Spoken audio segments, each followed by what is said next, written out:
حضرت ابو ذر غفاری رضی اللہ تعالیٰ عنہ فرماتے ہیں میں اپنے ماتحتوں کے حق میں بڑا سخت تھا، سخت تھی میری طبیعت، میرے غلاموں کی جرت ہی نہیں تھی کہ وہ میرے سامنے گفتگو کر سکیں اور ٹھہر بھی سکیں۔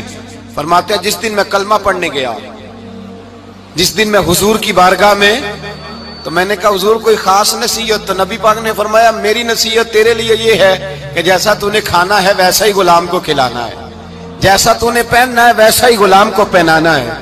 حضرت ابو ذر کہتے ہیں جو میرے اندر کمی تھی وہی میرے نبی نے نصیحت کر دی، جو میرے اندر کوتاہی تھی وہی غیب جاننے والے رسول نے بتلا دی۔ فرماتے میں گھر گیا، جب میں جاتا تھا تو ملازموں کا سانس خشک ہو جاتا تھا، وہ کانپنے ہانپنے لگتے تھے کہ جانے اب یہ کیا کرے گا۔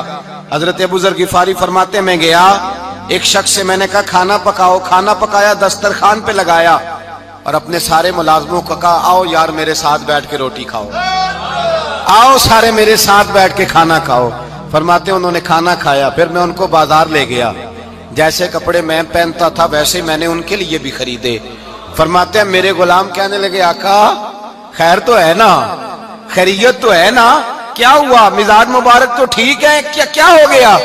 اور یہ جو ہم فضا کو اتنا خوبصورت دیکھ رہے ہیں اور یہ جو ہم اتنی پیاری ریم جھیم برستی دیکھ رہے ہیں، یہ جاری رہے گی یا ایک دن کی ہے؟ تو حضرت ابو ذر غفاری رو پڑے، کہنے لگے اب تمہیں ابو ذر غفاری بدلا ہوا ملے گا، اس لیے کہ اب میں وہ نہیں رہا، اب میں رسول اللہ کا کلمہ پڑھ کے غلام مصطفیٰ بن گیا ہوں، اب میں بدل گیا ہوں، میری طبیعت بدل گئی۔ غلاموں کے حق میں حضرت مولا علی شیر خدا غلام کو لے کر کے گئے دکان پر، حضرت مولا علی غلام کو لے کر گئے کپڑے کی دکان پر، دو جوڑے خریدے، ایک کم قیمت کا ایک زیادہ قیمت کا، ایک کم قیمت کا ایک زیادہ قیمت کا، دو جوڑے خریدے۔ جب واپس لوٹے تو غلام سے کہنے لگے تو اپنا لے لے۔ غلام کو پتا تھا کہ اس زمانے میں ہوتا کیا تھا، اس نے کم قیمت کا جوڑا اٹھایا۔ حضرت علی فرمانے لگے عجیب آدمی ہے، یہ تو تیرا نہیں یہ تو میرا ہے۔ اس نے کہا حضور کس طرح سے؟ آپ فرمانے لگے تیرے لیے قیمتی جوڑا اس لیے خریدا ہے کہ تو جوان ہے، اور میں نے اپنے لیے اس لیے چھوٹا خریدا ہے کہ میں تو اب بوڑھا ہو گیا ہوں، مجھے تو حاجت نہیں۔ کہنے لگا حضور بوڑھے اور جوان کا مطلب نہیں، آپ علی ہیں، من کنت مولا فہذا علی علی مولا، علی مولا، آپ چونکہ مولا علی ہیں اور آپ امیر المومنین ہیں، لہذا آپ نے تخت پر بیٹھنا ہے، آپ نے سلطنت کو چلانا ہے، آپ پہنیے۔ تو حضرت علی فرمانے لگے تو میرا غلام بنا ہے نا، تو نے ابھی میرے نبی کا دیدار نہیں نہ کیا، تو بعد میں آیا ہے نا، اگر تو اس دور میں ہوتا تو جان جاتا کہ یہ عمل میرا ہے، پر اس کے پیچھے جو نصیحت کے پھول ہیں وہ مصطفیٰ کے عطا فرمائے ہوئے۔